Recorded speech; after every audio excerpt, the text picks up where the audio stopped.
بونكون إنسان هدفين كخيار دلي هدفين كإنسان الله تعالى حياة بردي تمام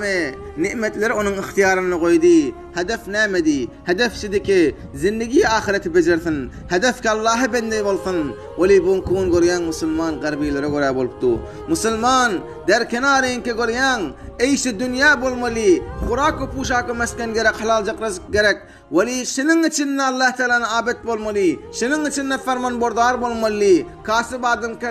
كاسب حلال بولملي هر بر انسان هر بر شغل الله ظلمت ملة تابع قانون الشريعة بولملي تا آخرت آبادتن وليها بونكون غرياك كمسلمان وريان تبليغات كفار بلن فقط وريان يهود ونصارى غلطتوتي ولور فقط يعيش الدنيا مسلمان هم بونكون ولي اتاثبا وريان كبل مكلت من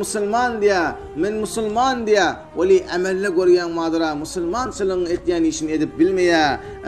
شنك رسول الله صلى الله عليه وسلم ديا عن انس رضي الله عنه ان النبي صلى الله عليه وسلم قال اللهم لا عيش الا عيش الاخره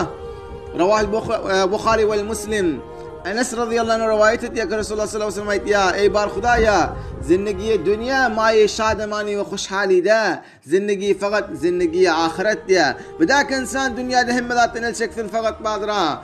زم عبادت يا بستنيوق شنو تقول يا كش الدنيا نفاني غني تقول يا ايش خوشبختي كي تكون يا خوشبختي واقعي بوليا والخوشبختي كي بنكون فكره يا كتقول فاني وتمام بوليا ونقول رسول الله صلى الله عليه وسلم آخرتن ايشن ديبتر چين ابراهيم ابن حمدي لديا تن زوحتي نازلك تبتن onu diydi diye 3 saat bilen avvalinki qabr diydi diye men şeyle bir qorqulup gördüm derhali ki otada menin hiç bir hamdemi menin üçün yok ikincisi şike yolum uzak gördüm derhali ki tu şey onun için madraneme ihtiyar etmedim üçüncüsü diydi diye inka Allah Celle Celaluhu İnke Allah Celle Celaluhu'ni gazi gördüm. Derhali ki delil ve medreki menin hemrahımda yok. Ey Müslüman doğun. Yani qolayli. Qabri tersnak qorayliyin derhali ki hemdemi bizde yok. Ve bolacak ya. Yolumuz uzaktır tu şey yok. Tu şeyin necek qolayliyin.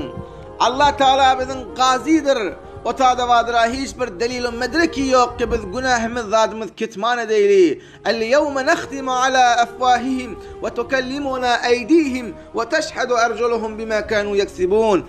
أيقود عليهم شهادة برجك قنر أول قنة تيارك قريلين تاين كالله تعالى بذي نامثن آغبت مذي بخير